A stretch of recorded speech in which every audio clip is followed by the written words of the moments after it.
The story is called The True Spirit of Christmas, written by Sharon Palmer.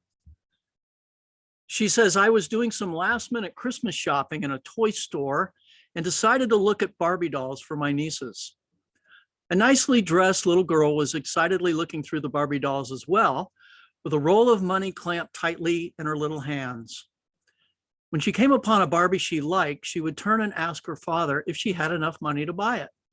He usually said yes, but she would keep looking and keep going through their ritual of, do I have enough money? As she was looking, a little boy wandered in across the aisle and started sorting through the Pokemon toys. He was dressed neatly, but in clothes that were obviously rather worn and wearing a jacket that was probably a couple sizes too small. He too had money in his hand, but it looked to be no more than about $5 or so.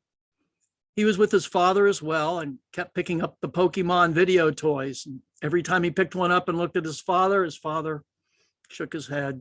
No. The little girl had apparently chosen her Barbie, a beautifully dressed, glamorous doll that would have been the envy of every little girl on the block. However, she had stopped and was watching the interchange between the little boy and his father. Rather dejectedly, the boy had given up on the video games and had chosen what looked like a book of stickers instead. He and his father then started walking through another aisle of the store. The little girl put her Barbie back on the shelf and ran over to the Pokemon games. She excitedly picked one up that was lying on the top of the other toys and raced toward the checkout after speaking with her father. I picked up my purchases and got in line behind them. Then, much to the little girl's obvious delight, the little boy and his father got in the line behind me. After the toy was paid for and bagged, the little girl handed it back to the cashier and whispered something in her ear. The cashier smiled and put the package under the counter. I paid for my purchases and was rearranging things in my purse when the little boy came up to the cashier. The cashier rang up his purchases and then said, "Congratulations, you are my 100th customer today. And you win a prize."